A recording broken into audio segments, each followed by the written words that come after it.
The long wait for Euro 2020 is finally over. In the build up to the big kickoff, we are doing something special.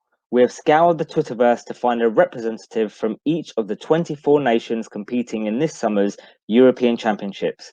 We will be recording a preview with each representative who will be sharing views on their nation's hopes and expectations throughout the tournament, and most importantly, the fantasy assets we should be looking out for.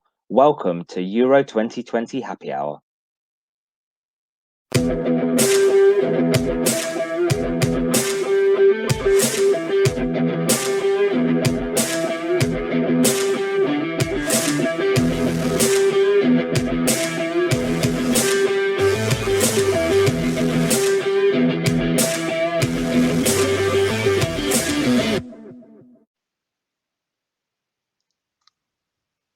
Hello and welcome to episode 1 of our Euro 2020 preview series with myself, Sham, otherwise known as FPL 2 Guys 1 Cup on Twitter. And myself, Rob, otherwise known as FPL Panda.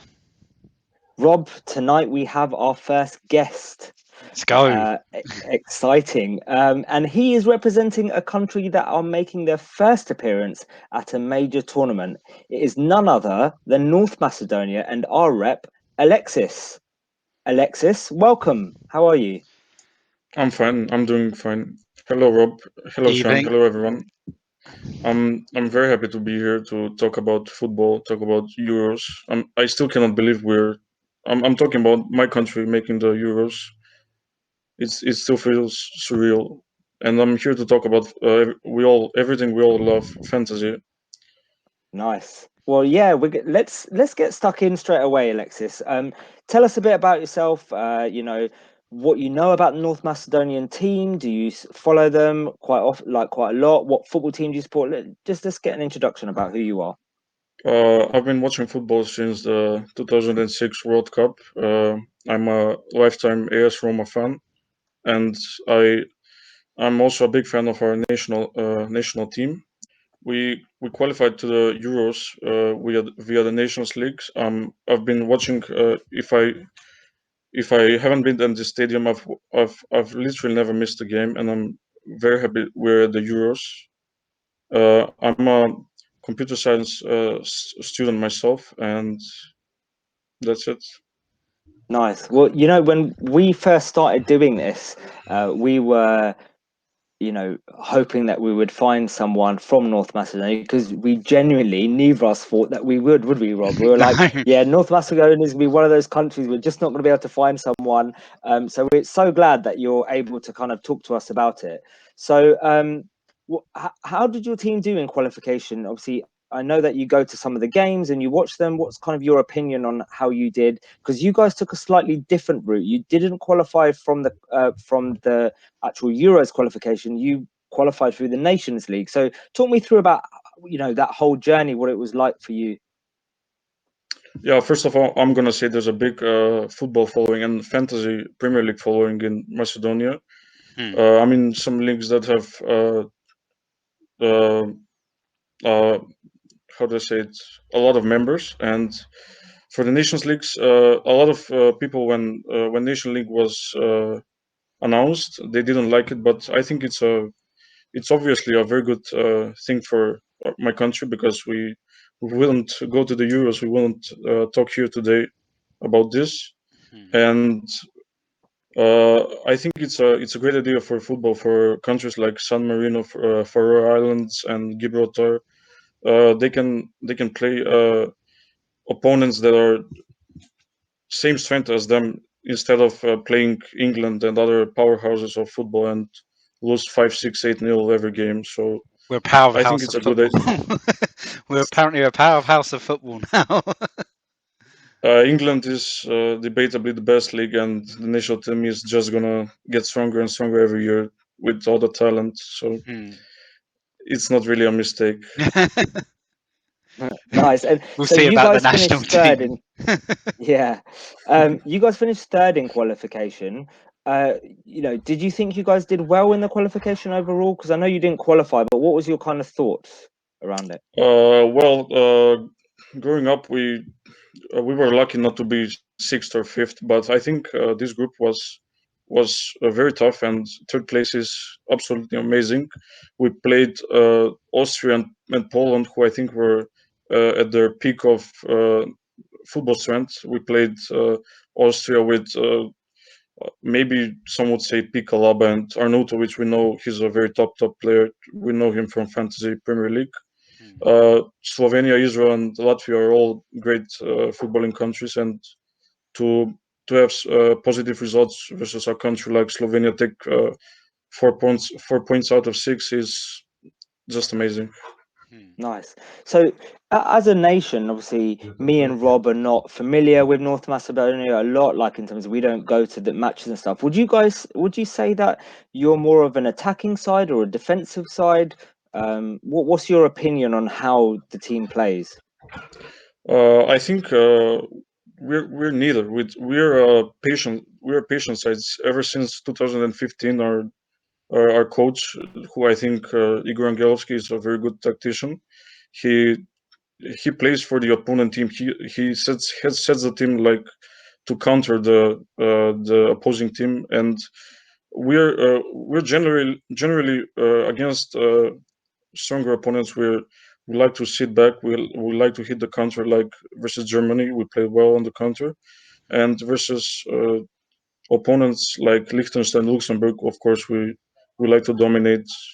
Well, it our formation depends on the opponents versus stronger opponents. We like to play three at the back and sometimes 4-4-2, but versus opponents that we're stronger than, we like to just dominate the game, take possession like any stronger team would. Yeah, I mean, I know this game wasn't in the qualifications or the Nations League, but I just want to quickly just talk about it because you guys beat Germany recently, right? What was that like? That must have been like amazing feeling for you. Yeah, beating Germany was maybe it's our biggest victory in national football, to beat such a strong team, even if they aren't that strong as a team, like not individually, like how do I say it, as a squad. Yeah. The coach is taking a lot of heat from fans, from media. He's not inviting players that are performing like Kevin Folland, but still they've won the World Cup 5 times. It's just amazing to beat a team like that, especially away from home. So I guess throughout qualification and in the Nations League, who are your main players? So let's try and talk not about fantasy right now, but more about the actual players. Who would you say are your best players and people that we should be keeping an eye on? And that's really, if you're going to do well in this tournament, who's going to help you get there? I've said this multiple times when talking to friends and when talking about our games. I think there are three players that are at least a level above every other player. I think it's Aryan Ademi. He's our anchor and the captain of Dinamo Zagreb. I think Tottenham fans know well about him. Yeah. And the other two are actually it's four. The other three are Elmas, who is just a great talent. I think it was Gattuso, his coach. I'm not sure. He said something like he's unlucky to play with Fabian Ruiz and Zielinski, else he would start. And the other two are Pandev, obviously, and Bardi. I think those four are our best players. They can produce a bit of yeah, magic every game, every moment. I read an And interesting stat about Bardi. He's got the best free kick accuracy in the Liga, apart from Leo Messi. Only Leo Messi's better than him at free kicks in the Liga. yeah, which is he's incredible excellent. stat. Yeah, yeah. I watched a few Sorry. like videos of just him taking free kicks, and he's got really good technique, and yeah, like set pieces, like you talk about how you set up to kind of nullify the other team and hit teams on the counter attack. And generally, counter attacking teams win a lot of free kicks from defenders, sort of making those sort of little challenges just so that they can reset their shape. And yeah, he could be a big part. Like if you're winning lots of free kicks and stuff, then yeah, obviously set pieces against the likes of Ukraine, Austria, Netherlands in your group, they could be important. So he could be, yeah, a very important player for you in the tournament. You didn't mention Alioski there, Alexis. Is he a big player for you guys? Because I think he takes some of your penalties, right? Or he has done. Alioski is obviously a very good player. He's one of the hardest working players I've seen generally in football, not just our team or in Premier League.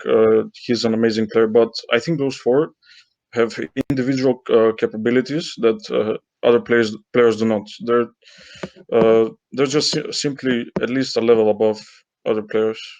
And Nice. Bardi is just an amazing player. Obviously, if you want to sit back to hit the counter, you want to have a good set piece. And I think there's a game where Bardi scored I think 2 goals versus Barcelona from the exact same spot. That's just insane. So I did touch briefly about Alioski. Who is your main penalty taker? Is it Alioski or is it kind of shared? Well, I don't think anyone knows. Alioski took. Fair enough.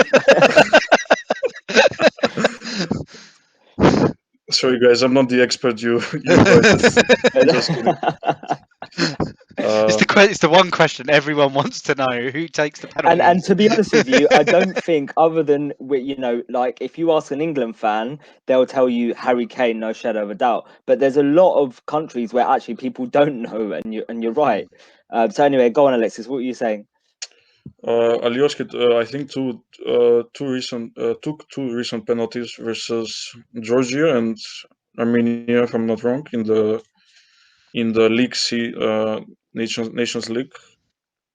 But when it's a major tournament, when it's an important game, you want your best player to take it, your most confident player. And I think there's a chance that Pandev takes the penalties, and also Nestorovsky, who you mentioned earlier, he also likes to take penalties. He took one versus I think Luxembourg, if I'm not wrong. But yeah, we really can't know. It's in our team, it's gonna be a hit of the moment decision, kind of.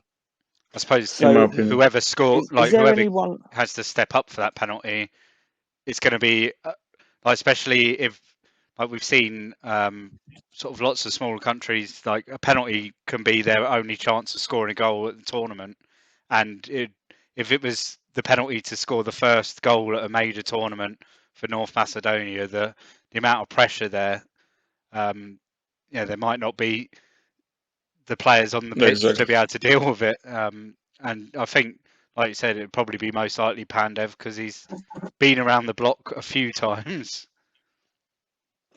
So Navorsky's going to be injured. Sorry, is injured, right?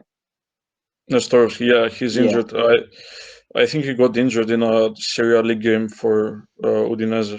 And is he a big player for you guys? Like, will you guys miss him for the tournament? Is that kind of a concern? Well, to be honest, he's a rather interesting player.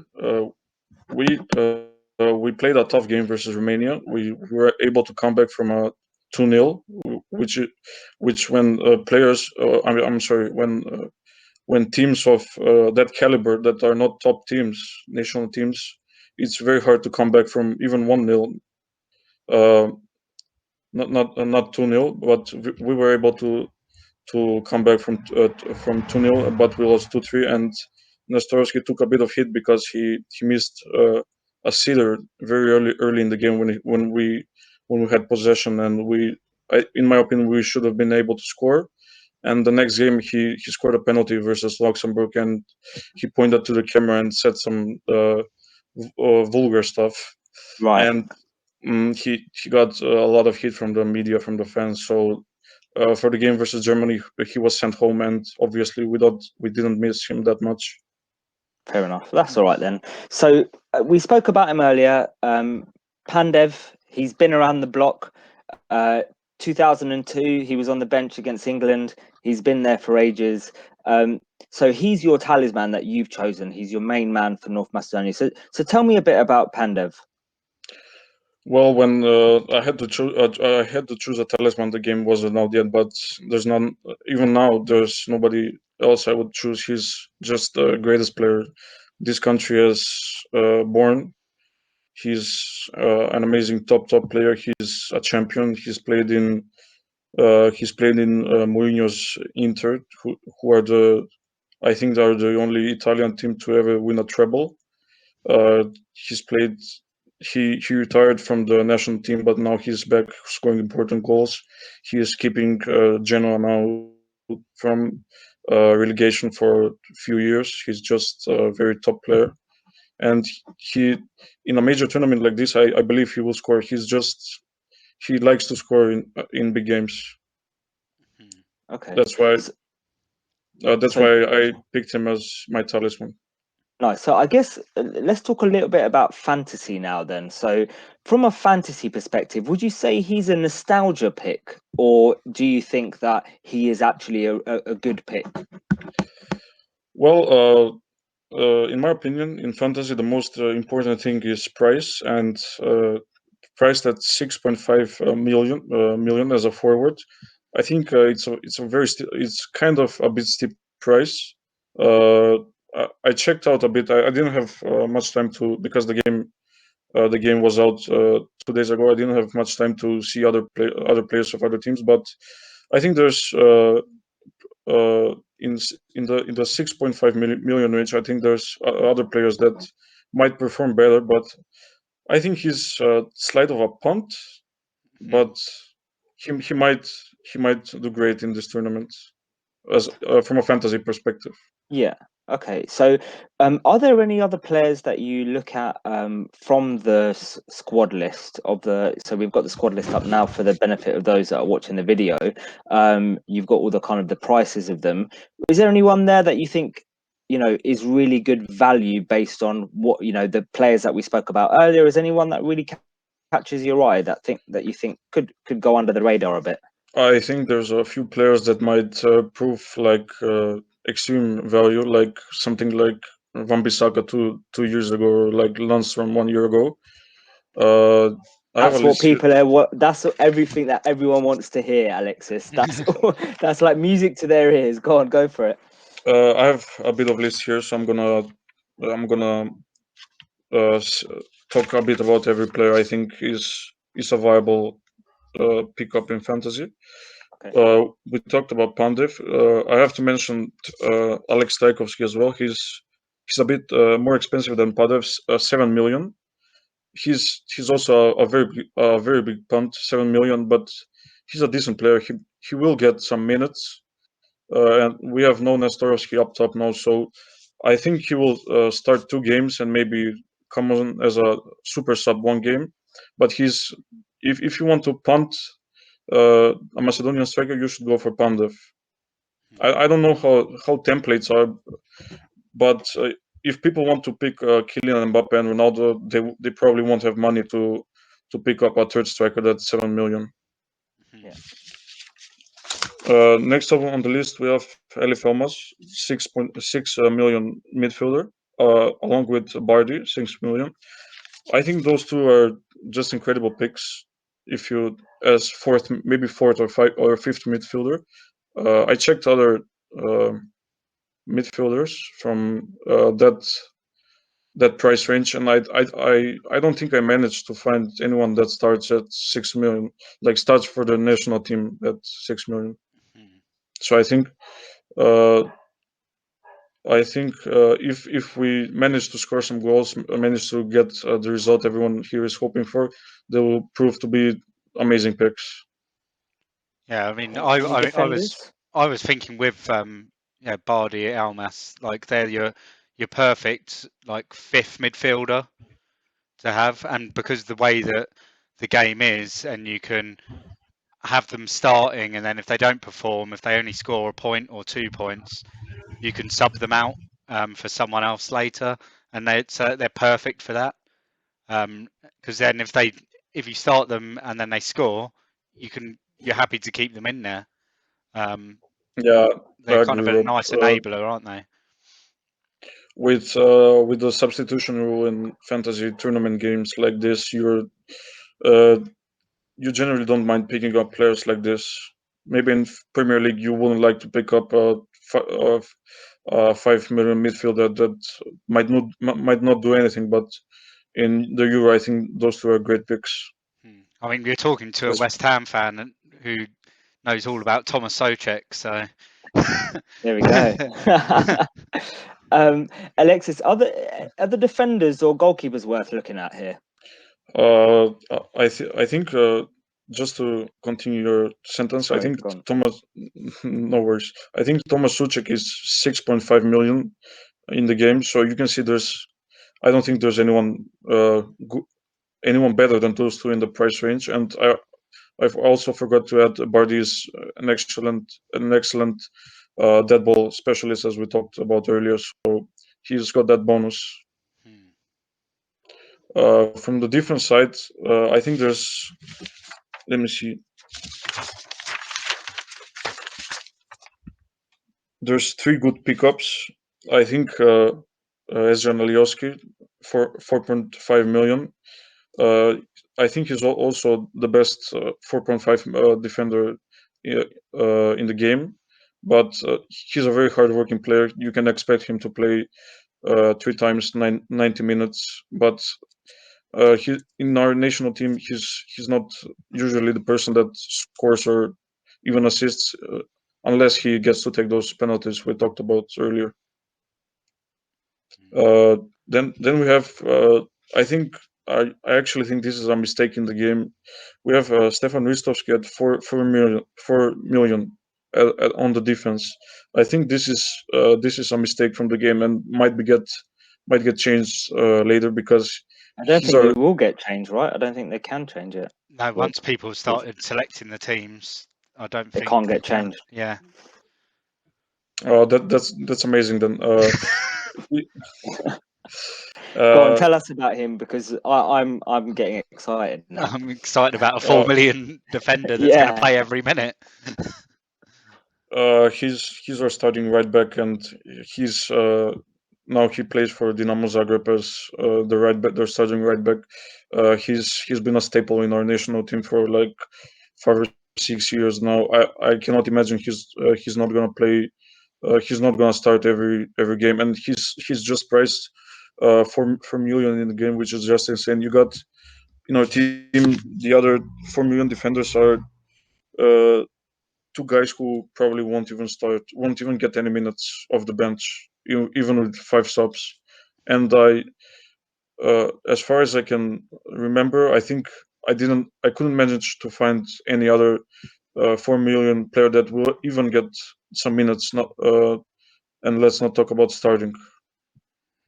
Wow. Well, do you know what? Stefan Ristovski This is the reason why This is the reason why we wanted to do these podcasts, right? Because for information just like that, because I wouldn't have found it, Rob wouldn't have found it, and there's probably lots of other people that wouldn't have found it. So that's great. Rob, sorry, I interrupted you. Oh, what were yeah. you say? I mean, it basically says Stefan Ristovski and one of Bardi or Elmas probably should be in your teams because they're going to be playing. Maybe Bardi over Elmas slightly. Both going to be playing. You've got one that's playing 90 minutes every game at 4 million. Like you stick him in again as another player. You stick him in to start. If you keep clean sheet against Austria, which could happen, you've got a 4 million defender that has got you 6 points in the bag, and then Bardi, you've got a 6 million midfielder that's playing constantly, and we'll probably hear other people coming up with these gems, but I think it's because it's North Macedonia, and it's because it's to the people that develop and create the game. It's more of an unknown to them because they're playing in at Zagreb or wherever, like not in one of the big leagues.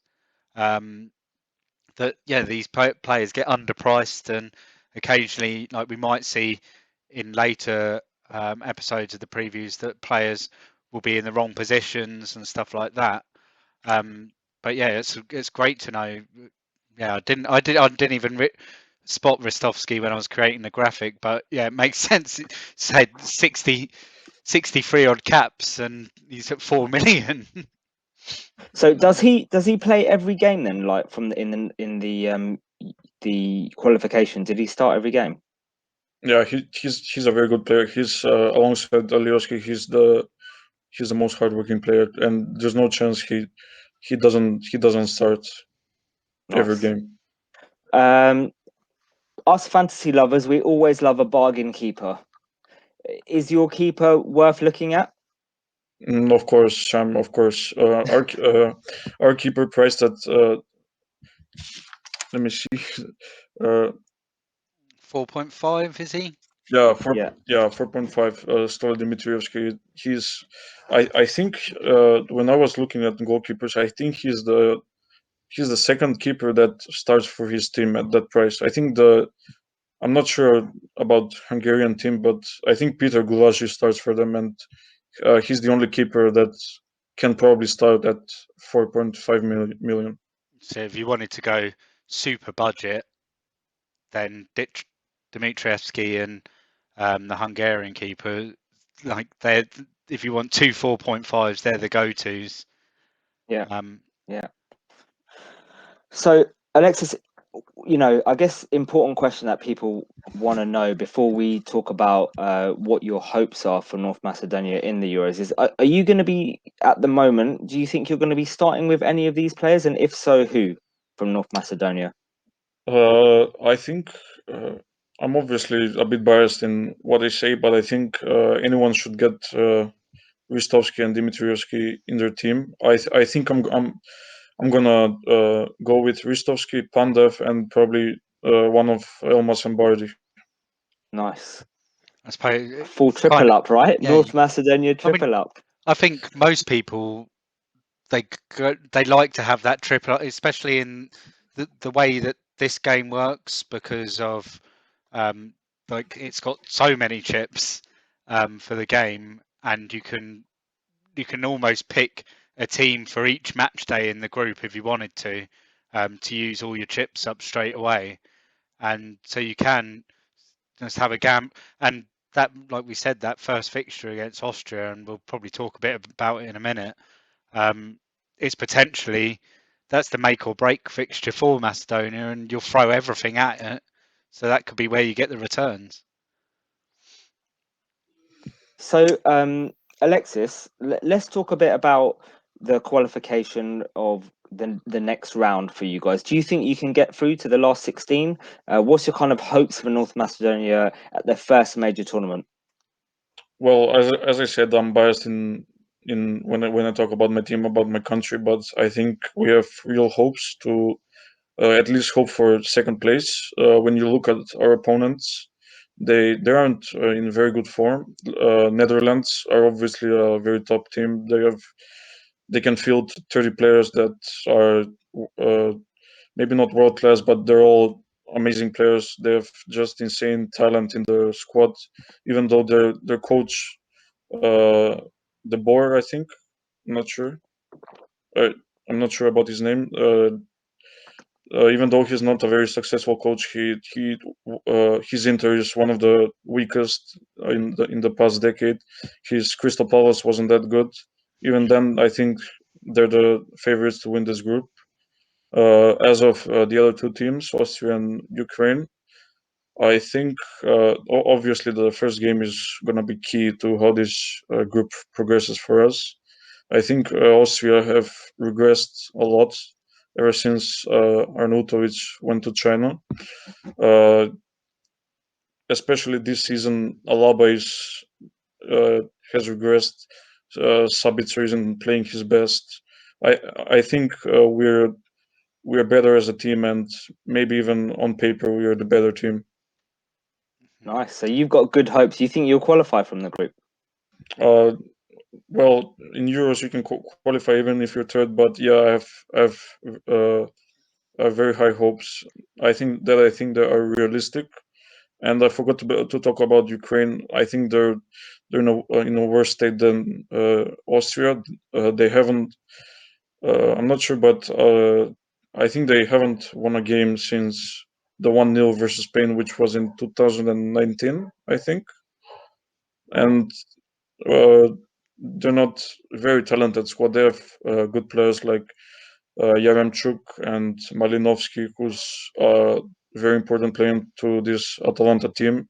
They have some of the Shakhtar veterans, like the Brazilians, Stepanenko and the others. But I think we are better than Ukraine and Austria on a team and individual level. So I think second place isn't that unrealistic.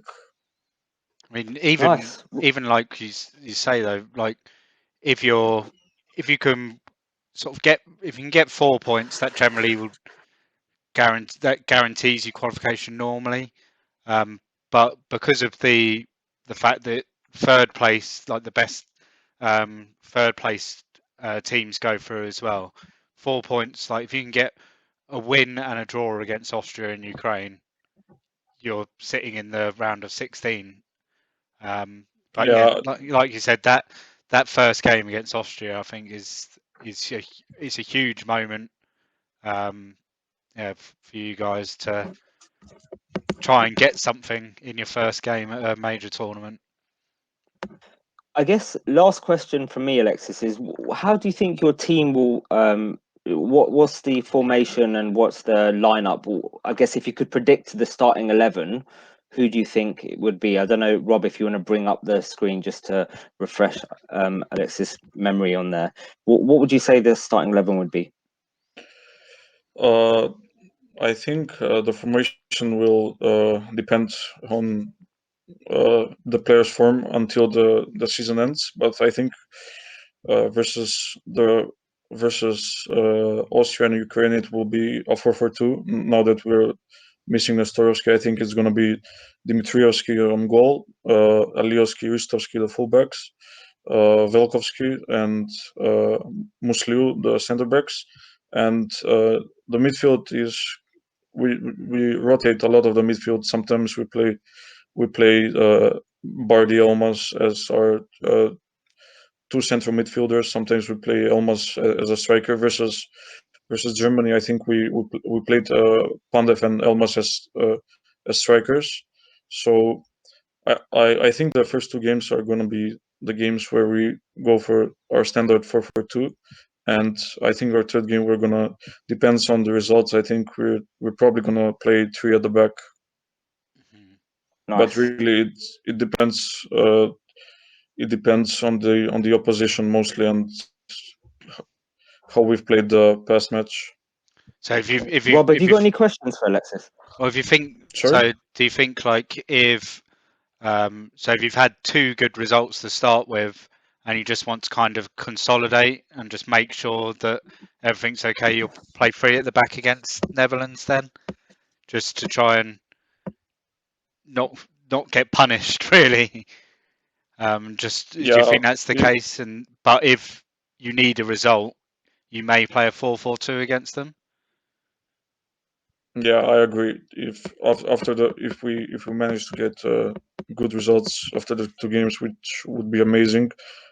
After Netherlands, we're probably going to play some of our French players, which one of which I forgot to say is Vlatko Stojanovski at 5.5 million as forward. I think he's an amazing third forward because if you're gonna play two very high costing strikers like Ronaldo and Mbappe, you're gonna want to have. I think 5.5 is the second lowest price uh, as strikers, and he might get some minutes in the first two games, and he might start the third game. Uh, Spirovsky and Beitulai might get some minutes might start in the third game. So, but yeah, as you said, Rob, it will depend on the results of the first two games. Right, And Rob, have you got any cheers. other questions for Alexis? Or Alexis, is there anything that you want to say? I think I'm questioned out, but Rob, have you got anything else you want to talk about? I think, do you want to just, like, we're sitting here now, and I know that when like this pod comes out, it'll be a couple of weeks before the tournament kicks off. But how do you think you will feel at 5-5, like 5 minutes before kickoff of that Austria game? How will you feel as a North Macedonian, as a national of the country, and as a fan of the national side? Well, obviously, when you're playing your first time at a major tournament like this, you're just happy to be there. You're gonna be proud of your team, no matter what they do, because playing on the Euros is an amazing feat. So even if we don't get the results that we've obviously gonna want, we'll be proud of our team. We'll be happy to be there. And I don't know how I'm gonna feel 5 minutes prior to the game, but I'll make sure to tell you. Yeah, you can let us know. You can let us know how you feel when you win as well. But we won't tell the Austrian representative that we said that. Alexis, before we go, is there anything else that you'd like to say? Well, I'm probably repeating myself, but I'm very happy to be here to talk about football, to talk about my country playing the Euros, and I want to thank you guys for this amazing podcast, and that's it, I think. Thanks for having you on, mate. We really appreciate it. Rob, anything from you, mate? No, It and was a pleasure. hopefully, like, once the tournament's underway and we've got a live show, the live streams going on, we can get you on for the round of 16 previews, and we can talk about North Macedonia taking on someone in a knockout game as well. That would be good. Fingers Hopefully. crossed. Fingers crossed. Alexis, if people want to find you and drop you a message and ask you some questions about North Macedonia, are you happy for them to do that? Yeah, I don't mind. I don't. Do you want to tell people what your Twitter handle is, and then they can get in touch with you? Yeah, I don't use Twitter that much. Sorry for all the late replies, guys. My Twitter is Alexis Sina, and if you want to know more about fantasy picks and my insight on all those players, you can message me, no problem. Fantastic. The first advice I forgot to say is, if you're picking Macedonian players, don't pick the guys that don't have their image on the game. Yeah. I did notice that there's a lot of them that just have a shadow, just sort of standing there. Yeah, they're the ones that I didn't put on the squad list. Yeah, I was sorry. I was amazed to see some of the names. Well, right. Alexis, thank you very much. We really appreciate it. And I know the community will also really appreciate you coming on and talking to us about North Macedonia. We've definitely got one budget pick. Hopefully our next John Lundstrom or Wan-Bissaka will come from North Macedonia. So Hopefully. guys, thanks for tuning in. Please like and subscribe our channel, and our Twitter handle is at FPL_happy hour. Look out for our next installment of our podcast, and we'll speak to you soon. Bye-bye. Cheers, guys. Cheers.